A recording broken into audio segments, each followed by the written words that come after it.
Okay, so one of the very first things I like to do after I've launched Photoshop, after having just installed it, is I want to set it up so it's a little more conducive to the way I work. And that's going into and modifying the preferences. Now, if you are in fact brand new to Photoshop, you've never launched it before, you're probably going to want to work a little while or develop some habits when you're working in Photoshop and decide which preferences you want to turn on or off. But I just want to go through the preferences so you can perhaps notice some things you want to change right from the get-go, and you'll know where they are for future reference. Now, on a PC, the preferences for Photoshop are actually located under the Edit menu. Now, on a Mac, as we're working on now, they're located under the Photoshop menu. If you go here and then you see that there's the flyout menu and you have all your various preferences. You can access them individually, of course, or you can go right into the General or use the keyboard shortcut Command-K. And when we open this up, you'll notice it is a giant window. Now, all those different categories that were in the menu are also in the sidebar here, allowing us to access them all within this one window, and we can set it all up without having to go into each one individually. Now, this first one is the preferences, or the general preferences rather, and this is, as you'll notice, I'm just going to touch on a few of these. Some of the more pertinent ones that Photoshop users tend to go in here and modify. And the general preferences don't really need much changing unless there are some specific functions that you want to change. Notice there's a number of these that are checked on and off by default, and they're pretty self-explanatory. You can a couple of zoom features here. Up here at the top is some common features that get changed. If you're used to the color picker in your operating system, you can certainly choose that here. Here I can choose the Apple or the Adobe color picker, and you can set your image interpolation. This is also accessible inside your image size when you create a new document, and we'll get into that a little bit later. Now, the interface options allow you to modify the way Photoshop looks. Here are your screen modes, your various channel and panels. You can determine how they behave and how they view. You can set your languages down here. In the file handling, this is perhaps one of the more frequently visited areas because this determines how Photoshop deals with the files that you create. In the file saving options, you can actually determine how it's going to save a preview, if it's going to save a preview at all. In this case, I've got it set to always save. But you can choose never to save an image preview or ask when you're saving it. You can determine the platform it's going to be saved for, and you can also set it to append file extensions, which I always leave on because it makes it easier, of course, to determine what kind of file you're looking at on your desktop or in a folder or wherever. Now, down here in the file compatibility, we have a button to determine our camera raw preferences. If you are a photographer using camera raw, you can go in here and determine certain functions for all your camera raw files. You can determine your maximize PSD and PSB file compatibility. This I've got set to ask. Sometimes I will set it to always. If you're going to be providing files from your version of Photoshop to users who are using earlier versions perhaps, or if you're using smart objects a lot, it will ask you to maximize compatibility depending on stuff you're doing, then you'll want to have this set to always. But depending on what kind of work you're doing, I would go ahead and leave it on ask. That way you can determine that at the time you're saving the file. It doesn't always do it automatically because you may set up file compatibility when it's not necessary to. So probably leaving it to ask is a good way to go. And here you can enable the version queue, and you can determine your recent files list, which under the file menu, if you go here and you see open recent, this will list the most previous files that you just worked on, and you can determine how many of those are listed in there. If you work on a lot of files, you can increase this number right in there. The next item here is performance. Here's where you determine how much of your RAM, your system's memory, is going to run your system, or how much is going to be allocated to Photoshop to function. And Photoshop is a RAM-hungry piece of software. It really does chew things up, especially if you're working on considerably larger files or a number of files at one time. You'll notice I've got 70% of my RAM allocated to Photoshop, and that's a fair chunk of RAM when you're working in here. Now, if you're working on relatively small files or you're working on web graphics, you can probably drop this number down considerably, but you want to make sure that depending on what type of work you're doing, this is where you'll set up how your RAM behaves with Photoshop. Here you have the history states, and this determines your undos. Basically, in a sense, you have unlimited undos in Photoshop. You can certainly set this number all the way up to 1,000 if you like, and if you have to undo something 1,000 times, then it's probably going to be easier to start over.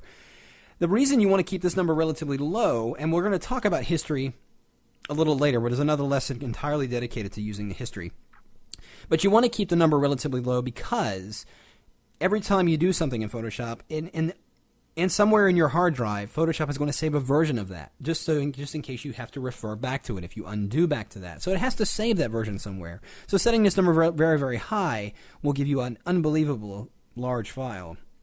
So keeping that number relatively low is a good idea. GPO settings, you do want to enable your OpenGL drawing if your graphics card is capable.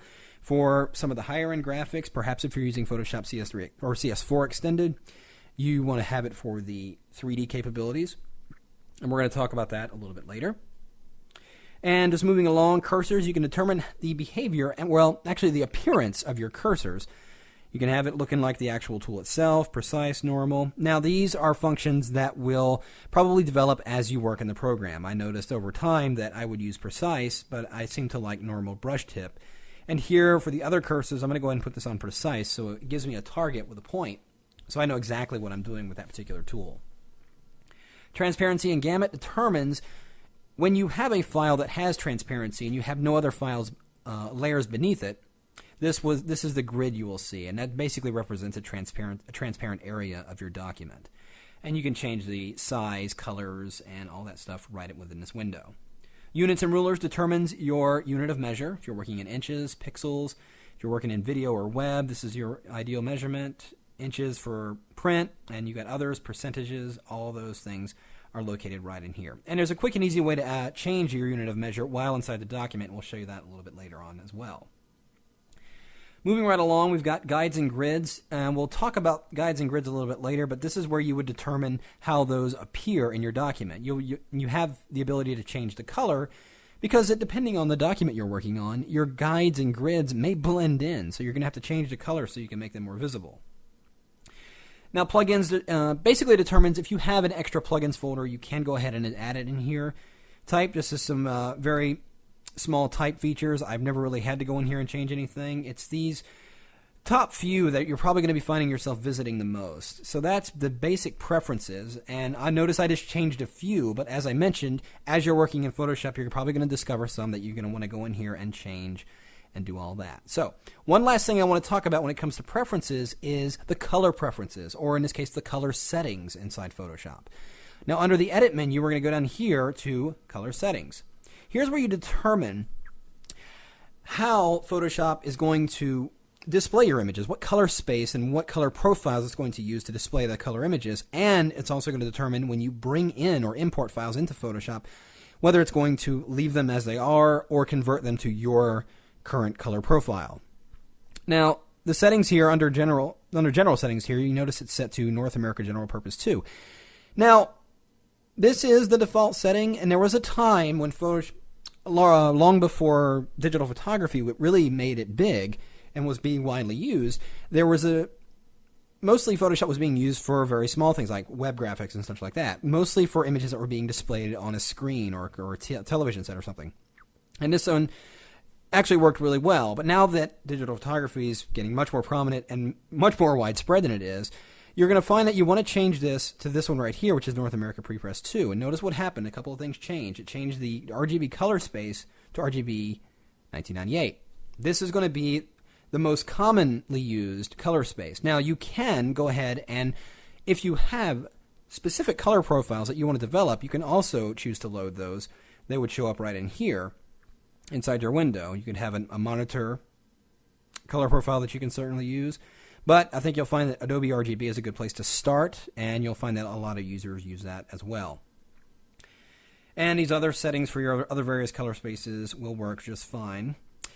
Down here at the bottom, you have color management policies, and this is where it determines when you open a file that's been worked on by another person in another version of Photoshop, this is where you determine how it's going to behave. Notice that right now, if you open up an RGB, CMYK, or grayscale file, it's going to preserve the embedded profiles that are existing in that document. However, right here, you've got these items checked on, which are profile mismatches, and it's going to ask you when opening or when pasting if you want to embed that profile or convert it to the working profile that you're in now. So, again, these are going to be habits that you're going to develop over time working inside Photoshop. If you know for a fact you have specific profiles, this is where you would input those and then set them up for your various color spaces. But If you're completely new to Photoshop, as I mentioned, this is a very good place to start if you're going to be working with photographs, especially taken from a digital camera. So, those are the preferences and color settings. On the very next lesson, we're going to talk about the interface and the workspace in Photoshop so you can set it up to make it more conducive to the way you work as well.